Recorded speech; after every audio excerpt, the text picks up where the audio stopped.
The Riot MMO has had quite a turbulent year in 2023. Everything from explosive departures to the team's first ever official interview. And while it may seem that we know nothing or that news has been far and few between, I think I can confidently say that 2023 was in fact the largest year of development news surrounding the Riot MMO thus far. In fact, we have received so much news that I'm completely redoing my Everything We Know video, which I will be releasing at the beginning of 2024. So if you want to stay up to date on all Riot MMO news, make sure you hit that subscribe button.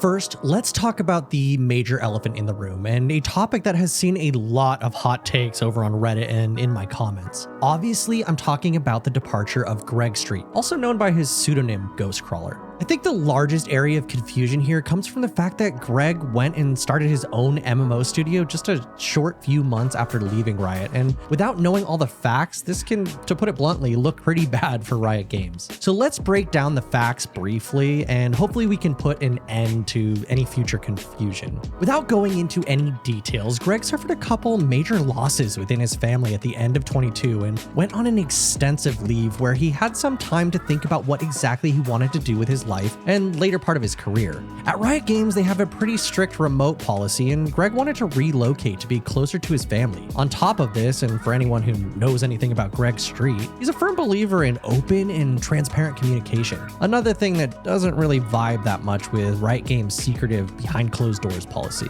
Later in the year, in an interview with MMO content creator Canon, Greg went over in detail why he left and that he has no hard feelings. Hopefully this quote alone can put any of those ideas to rest. My brother and father passed away really suddenly, and I felt like I needed to take some time off and focus on that. And I didn't feel like I was in a position to kind of be the leader or the spokesperson for the Riot MMO. I parted on really good terms. I have a ton of friends at Riot. We talk all the time. I hope their game is successful. Greg Street's departure left some pretty large shoes to fill, and myself as well as the speculation soldiers over on my official Discord took it upon ourselves to find out who his replacement would be. And at the beginning of July, with some simple detective work, we were able to find our new official EP of the Riot MMO, VJ Tucker. In fact, we not only found the new EP, but we found out that he had been working in this role for 3 months prior to Greg Street officially stepping down. Now, let me just start off this section by saying VJ is a true MMO Chad. VJ's gaming career, as well as his MMORPG pedigree, starts all the way back in 2004 on the critically acclaimed sandbox MMORPG set in the Star Wars universe, Star Wars Galaxies. He would spend his time at Sony Online Entertainment as a full-stack engineer and would see to adding new features to the client and server for the base game, as well as the Jump to Lightspeed expansion. Star Wars Galaxies, for me, is one of my favorite old-school MMOs, given its amazing player housing, trade, and economy systems. Though we're gonna need some Fs in chat though, as it is now shut down aside from a few pretty active private servers. After his time at Sony, he would join Ensemble Studios from 2006 to 2009.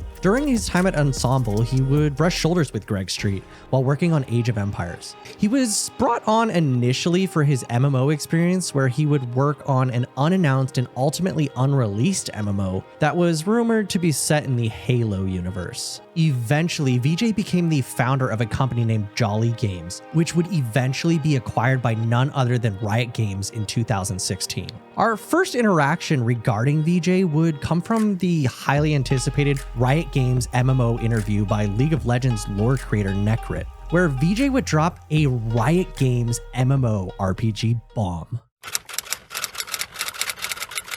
So not a lot of information was given to us by this short interview, but it was very refreshing to see a few members of the Riot MMO team smiling, happy, and really show how passionate they are about the game that they are creating. Now, I'm not going to go over the entire interview, but if you want to see this one or Greg Street's interview with Canon, I will put links down in the description below for both of these. That said, the largest bomb that was dropped during this interview was this quote from VJ regarding Riot Games' history with MMORPG development. Massive parts of this company have been dreaming of making this game for our players for a long time. The reason I came to Riot 7 years ago was to make an MMO. I would say different versions of like this space, what we've been been thinking about and moving it forward have existed in all of our hearts for a very long time. And I know.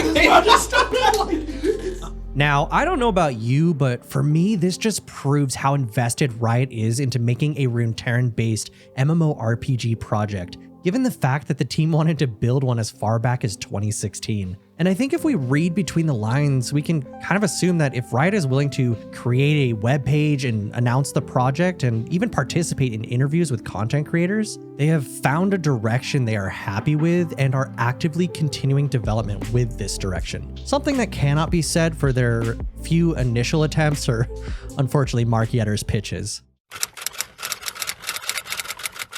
Finally, and probably the largest news we got this year, is the announcement that all Runeterra lore moving forward from October 12th will now be Canon Lore.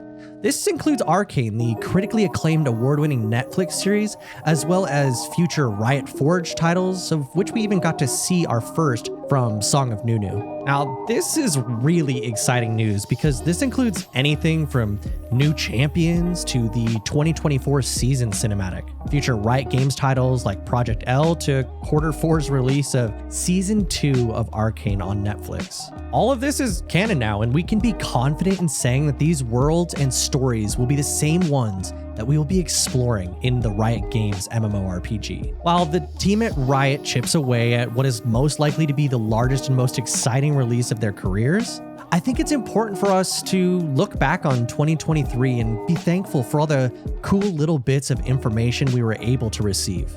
Of course, I would love to see some concept art or even gameplay, but we are still quite early on in this ride, and I want to thank you all for what has been a great year of content creation for me, but really only the beginning as we get closer and closer to the release of this exciting title.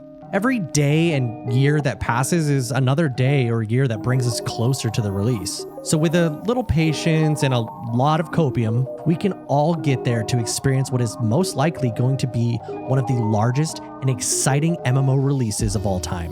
Now, don't forget to hit that like button if you made it this far, share the video with your friends, and leave a comment telling me what you think we will see in 2024 regarding the Riot MMO. Thank you all for stopping by. My name is Spun, and I will see you all in the next video. Peace.